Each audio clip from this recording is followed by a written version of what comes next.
Mr. Doe. Thank you for your healing missions that integrate physical, mental, and spiritual aspects of healing. Your approach offers a sure foundation for the healing that will be needed as our world's fallenness comes to a head. Thank you even more for being the rare Christian who embraces the Essene diet without rejecting Paul as a meat-eating antichrist as so many modern Essenes do. For this will prove so very crucial. I learned about you years ago from a friend who used to work with you and visited your open house a few times. When placed with my recent do-or-die healing crisis, I followed the call of the Spirit last week to go to your website and look deep. Even though your program offers only a partial solution to my ailment. But when I saw that you had successfully bridged the divide of Estienne versus Pauline within yourself, tears flowed as hope suddenly sprang anew amidst the agonizing crisis of body, heart, mind, and soul, wherein all hope had long felt lost. Tears began to flow because I knew how significant it is that you spanned within yourself this divide between Etienne and Pauline. For I spanned an analogous divide during the decades-long spiritual journey that brought me to the do-or-die crisis that I now face. Both divides became near unbridgeable when Constantine twisted Paul's words to justify his genocidal removal of two key early Christian practices. For vegetarian Christians, Constantine's penalty was to have molten lead poured down their throats. For the use of the Jewish calendar, his penalty was open genocide backed by the first ever concentration extermination camp in known history. I bridge solar and lunar as a very rare Christian who re-embraces the Israelite lunar calendar, but does not reject our solar calendar, nor reject Paul, who spoke against the new moon, to open the door to Constantine forcing the solar calendar in all Christendom on pain of death. God arranged this change, for the solar calendar is vital, and the Babylonian crescent moon, Kodesh new moon, satanic. But the full moon Kodesh of the New Jerusalem can and will reconcile easily with our existing solar calendar at the end time bride finally comes of age. Moreover, it appears that our two bridges intersect like spokes on a wheel, at the very pivots of God's plan for our world, in intimate communion with our risen King, Jesus Yeshua, as the axis upon which our planet turns its destiny. So this four-page missive turns out to be the most inspired, passionate, heartfelt letter I've ever written as I confess my do-or-die crisis, for which I seek your help. If you, Mr. Doe, express soon your willingness to even consider my plea, I would work wonders for propelling me out of my rut into the 3-week program that you offer, followed by your missionary program in preparation for the global healing that awaits. With overflowing waters of love, Mr. Green. P.S. As you read on, you will see that the nature of my agony, body, heart, mind, and soul, implies me to confess radical new ideas as the most nakedly intimate secrets of my heart. This is the agonizing do-or-die crisis of my body, heart, mind, and soul that brings me to you. My health crisis relates to a string of ailments since late August which no obvious cause can be seen in diagnostic texts. This roots in the fateful day 28 years ago when I offered my heart as a womb to God, praying to be impregnated with a mission to help secure life's true cosmic destiny at the point where science and religion reconcile. You know the saying to be careful of what one prays for lest it come true. My crisis now at the height of labor is to birth my mimetic baby or die trying. My labor peaked in late August as my baby's head began to emerge from the unseen into the seen, along with the ailment signifying my do-or-die crisis. My mimetic baby has an intellectual aspect as a living spirit. The intellectual aspect arises via a series of 8 papers at the point when science and religion reconcile in an empirically verifiable way. With paper number 1 now emerging out her head, her living spirit must arrive soon in the prototype of a communal household which keeps 3 key paleo-Christian practices: the Essene diet, lunar synchrony, and communal dance. If I'm to survive this birthing, paper number 2 must emerge soon in sync with the arranging of this initial supernal Essene prototype. A specific type of communal household and its planetary context is integral to the vision being birthed as mamatic baby. And the birthing of the prototype is such and inseparable from the birthing of this vision per se in a series of 8 papers. Learning the birthing of this prototype, which is also needed, is what led me to lose all hope. Hope was restored by finding that you, Mr. Doe, embraced the Essene diet without rejecting Paul as an apostle. This helped me to see that your work could effectively midwife this birthing.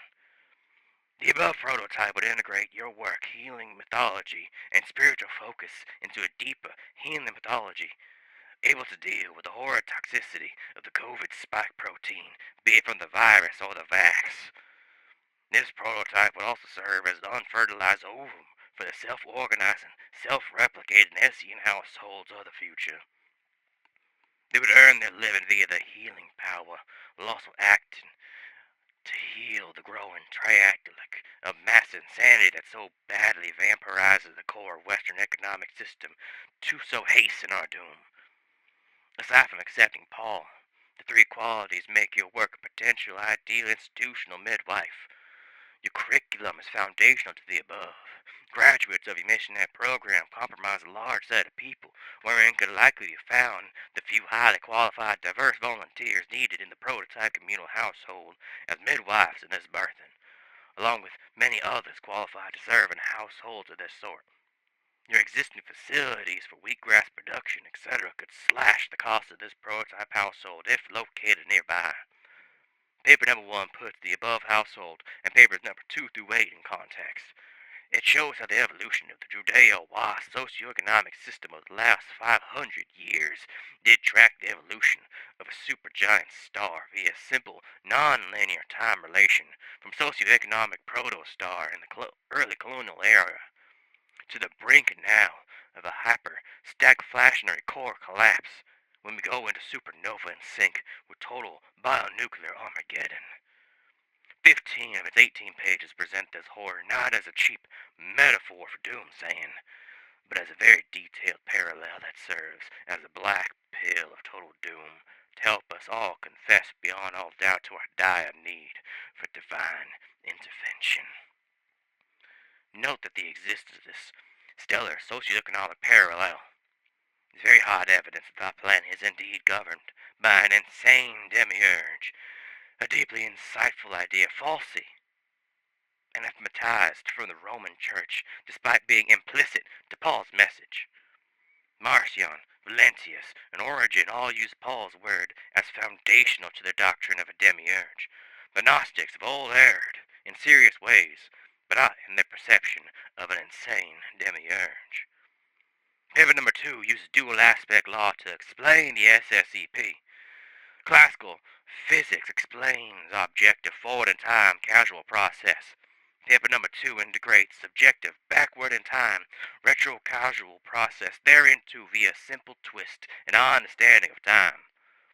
It shows said SSEP to be the reflection of an actual supergiant star in the inverse space-time continuum, acting as a demiurge to supply our planet with the anti-entropic energy inherent to life. It also offers a basis for invoking divine intervention by showing that life's recurrent purpose on a dual aspect physics is to learn to be the bride of God and to give birth to colossal evolutionary leaps. And that we can't be bride of God without also serving as the cosmic womb of Gaia. The upshot is that only 3 destinies are possible for our planet going forward, sir. A. Gaia's pregnancy with the transcendent cosmic civilization, or B. Humanity's collapse in rivers of fire, blood, and global menstruation that bends time for Gaia to loop into the reboot of a pristine planet from the points of Genesis 1-2, or C.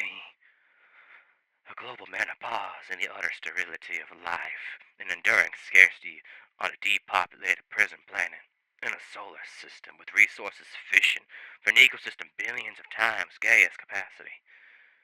Paper number 3, the heart of my mimetic baby unveils the wedding oath of the Titan bride and the white pill of planetary redemption, by which her tense womb commitments could open the gateway for divine intervention. The three pillars of Christian praxis fulfill three Ten Commandments for the reasons outlined below. 1. The Essene diet. A strong argument can be made that the forbidden fruit of Genesis 3 was specifically the eating of meat. Under dual aspect physics, life's built-in hunger is driven by the gravity of the demiurge as a supergiant star in the inverse space-time continuum, with the eating of meat echoing the final victory of said gravity, whereby the demiurge as a star collapses into the black hole that is hell. To continue eating meat at the great turning of the age is to confirm this horrid fate and to work actively block divine intervention from arriving. 2. Lunar coherence. The gravitational cycling of the sun and moon with our planet led to global systems of natural quantum intelligence that helps life integrate forward in time causal forces and backward in time retrocausal forces. This occurs innately with the biological realm and in culture by means of appropriate calibration. To add lunar calibration to our current solar calibration is to suddenly become a fertile bride of God able to integrate his retrocausal seed pursuant to redemption of the demiurge and birthing of a cosmic civilization. And 3. Communal dance. Ecstatic communal dance is crucial praxis, for we seek to not bond only with God, but also with each other collectively as the bride of God. The key is to bond in an artistic, non-sexual way akin to the strong nuclear force versus sexual bonding akin to the EM force. This analog of nuclear fusion reactor is our overflowing wellspring of female fertility would support the vital energy needed for people to A. Go vegetarian on a colossal scale, B. Heal illness like never before, C. Restore the patriarchal lifespan, and D. Prosper communally. The foundational aspects of the work of these communal households will be similar to what your work already does, but with a lengthening of the program from 3 weeks to a full month, so there's always starts and ends on the full moon. In addition, a communal dance would take up a good chunk of the extra time available. The significance of this is far greater than you would imagine, for the Essene diet together with lunar coherence makes it possible for the dance to act as a nuclear fusion reactor to generate vital energy on an unprecedented scale. But the vitality of these Essene kibbutzim is not only about vital energy, but also about vital intelligence. For said praxis comes together in a supremely intelligent way to support the role of these communities as the cells of a cosmic embryo. The Essene diet links us to the vitality of the planet kingdom while negating a predatory intelligence whose horrid cunning has long beguiled humanity. The dual calibration of the New Jerusalem supplies solar intelligence and lunar intelligence, like the poles of an ultra-high voltage circuit of divine intelligence.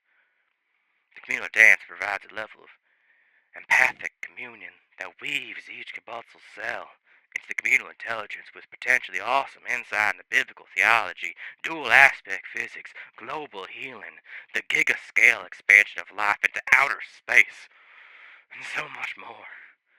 The fallen man can be healed by the seed of God coming retrocausally from a radically enlightened version of the future. For salvation is not about God defeating Satan, but about our world's demiurge learning to be female in relation to God.